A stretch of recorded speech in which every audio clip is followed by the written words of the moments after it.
Hello guys, today I'm gonna show you all the sensors and how to clean it in the Roomba Robot 105 appliance.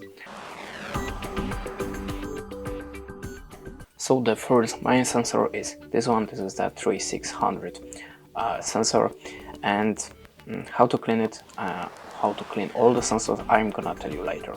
So the next sensor is a front sensors, and I think that we don't have in this model the both the side sensors, so we have only the charging ports.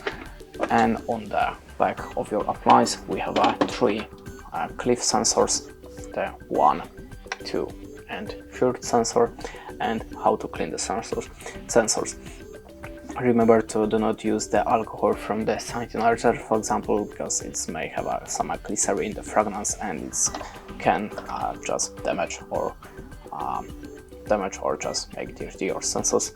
So try to clean it with the dry cloth of the paper towel. If you want to use any alcohol, use the IPA.